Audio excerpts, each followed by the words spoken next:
Exercise 1.1 तक का concept हमने बहुत अच्छे से समझ लिया है। आई होप आप लोगों को बहुत अच्छे से समझ में आ गया होगा और मुझे लगता है आपको 1.1 एक्सरसाइज आप अपने आप कर सकते हो अगर कॉन्सेप्ट क्लियर है तो। चलिए समझते हैं हम। हमारा फर्स्ट क्वेश्चन क्या कह रहा है कि क्या जीरो रैशनल नंबर है। आप उसको पी वाई क्यू फॉर्म में डिनोट कर सकते हो, बट उसने कंडीशन दी है क्या कि Q is not equal to zero and P and Q क्या है यहाँ पर इंटीजर्स। चलिए अब आप बताइए मुझे क्या होगा। जीरो रैशनल नंबर है क्या भाई, रैशनल नंबर की डेफिनेशन पता होना चाहिए। क्या पी वाई क्यू फॉर्म में होता है रैशनल नंबर, तो बस यहाँ पर जीरो, अब इसके अपॉन में हम जीरो लिख नहीं सकते, तो एनी नंबर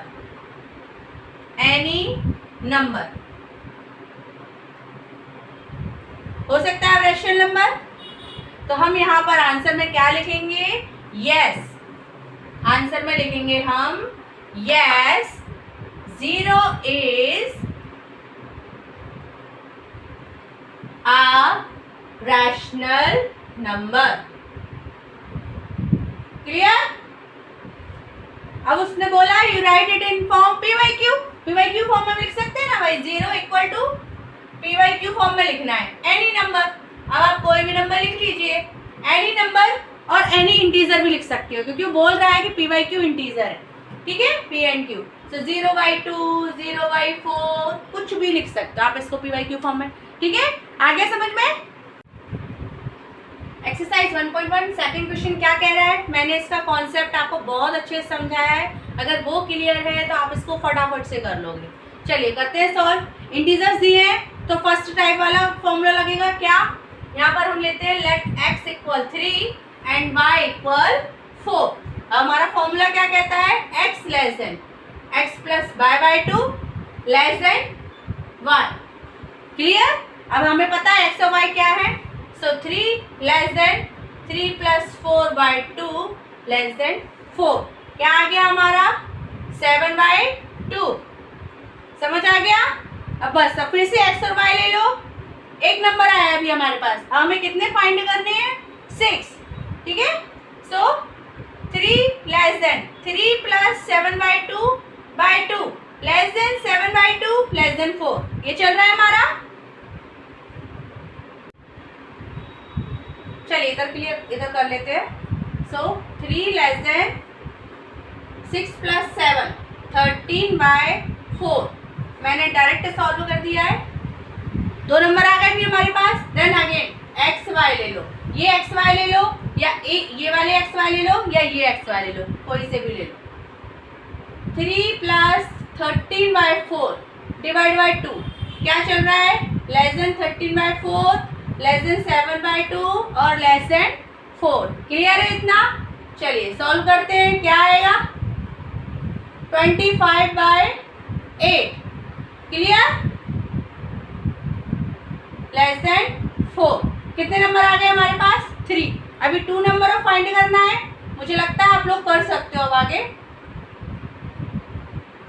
3 प्लस ये x और y ले लिए मैंने, ये x और ये y, 25/8 upon 2 less than 13/4 less than 7/2 less than 4। इसको सॉल्व करेंगे क्या आएगा 49/16। क्लियर। सब कुछ क्लियर होना चाहिए बहुत अच्छे से, एक एक बात अच्छे से समझ में आना चाहिए। मेन बात ये है हमारे क्वेश्चन का कॉन्सेप्ट क्लियर हो तो कोई कैसा भी क्वेश्चन दे दे हम उसको सॉल्व कर सकते हैं। चलिए कितने नंबर्स आ गए हमारे पास, 3 नंबर्स आ गए। 3 तो पहले ही थे, 4 होना चाहिए।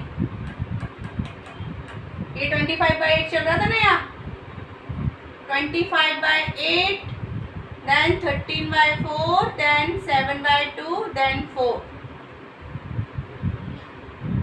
नंबर्स आ गए हमारे पास। आगे से आप इसी तरह से इसको सॉल्व कर लेना। थर्ड क्वेश्चन में पूछा है 5 रेशनल नंबर फाइंड करने हैं, किनके बीच में, 3/5 एंड 4/5। अब मैंने आपको पहले बता चुकी हूँ कि जब डिनोमिनेटर सेम हो तो कैसे करना है। 3/5 गिवन नंबर है हमारे, गिवन 3/5 एंड 4/5, ठीक है। मल्टीप्लाई बाय 10, ठीक है, इन नंबर्स।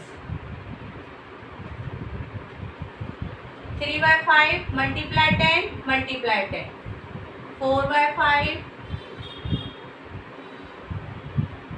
आंसर लिख लीजिए 30/50 और इसका आंसर 40/50। बस हो गया। अब यहाँ से क्या आ जाएगा, rational numbers, rational numbers between given numbers.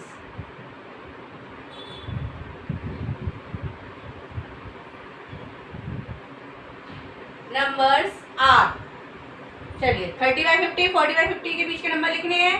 क्या क्या आएंगे, 31/50, 32/50, 33/50।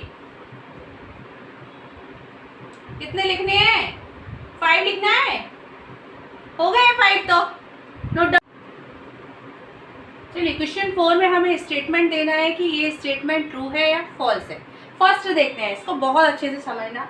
Every natural number is a whole number. अब मैंने आपको सबसे पहले एक चार्ट बताया था, इसमें सारा आपको बहुत अच्छे से एक्सप्लेन किया है। नहीं समझ आया है तो फिर से रिवर्स करके पूरा एक बार समझ लो कि उसी पर डिपेंड है ये तीनों क्वेश्चन। चलिए, नेचुरल नंबर पता होना चाहिए और होल नंबर पता होना चाहिए। नेचुरल नंबर कौन से होते हैं, सारे पॉजिटिव नंबर, कौन से छोड़कर, 0 अप टू इनफाइनाइट, ये हो गए हमारे नेचुरल नंबर। अब होल नंबर कौन से होते हैं, नेचुरल नंबर में ही 0 इंक्लूड कर दो, वो सारे नंबर हमारे होल नंबर है। अब देख लो आप क्या कह रहा है स्टेटमेंट, एवरी नेचुरल नंबर को हम होल नंबर कह सकते हैं क्या। आप बताओ, 1 नेचुरल नंबर है भाई, 1 होल नंबर है क्या, है ना, ठीक है। 3 नेचुरल नंबर है ना, लेकिन वो कह रहा है कि 3 होल नंबर है क्या, है ना, क्यों, क्योंकि होल नंबर में क्या इंक्लूड हो रहे हैं, नेचुरल नंबर, तो सारे नेचुरल नंबर को हम होल नंबर कह सकते हैं। तो ये स्टेटमेंट क्या हो गया हमारा, ट्रू। एक्सप्लेनेशन से ही पढ़ना हर स्टेटमेंट को। चलिए नेक्स्ट पढ़ते हैं, every integer is a whole number. अब होल नंबर नेचुरल नंबर मैंने आपको बता दिया। अब इंटीजर क्या होते हैं, इंटीजर कौन से होते हैं, इंटीजर्स के अंदर नेचुरल नंबर भी आ जाते हैं और होल नंबर भी आ जाते हैं। मतलब all negative number, all positive number and 0, ये सब हमारे होते हैं इंटीजर, ठीक है। अब स्टेटमेंट क्या कह रहा है, एवरी इंटीजर, मतलब ये जितने भी इंटीजर्स हैं, कोई भी इंटीजर ले लो, क्या हम उसको, हर इंटीजर को होल नंबर कह सकते हैं, कह सकते हैं क्या, बताइए। होल नंबर में कौन से नंबर आ रहे हैं, ये वाले, ये होल नंबर है, ये इंटीजर है।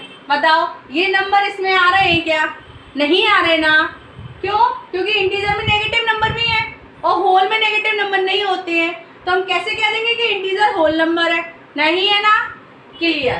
तो ये हो गया हमारा फॉल्स, समझ आ गया। चलिए third statement, every rational number is a whole number. Rational number पता है, बार बार मैं आपको इसकी डेफिनेशन बता चुकी हूँ। क्या, कोई भी नंबर को जब हम p/q में डिफाइन करते हैं वो हमारा रैशनल नंबर होता है, ठीक है। अब होल नंबर क्या होते हैं, होल नंबर्स ये वाले नंबर होते हैं। तो भाई हम डिनोट तो नहीं कर सकते, क्यों, क्योंकि जैसे मैंने ले लिया 1/2, ठीक है, 1/2 है क्या होल नंबर, नहीं है ना, तो ये हो गया हमारा फॉल्स। समझ आ गया अच्छे से।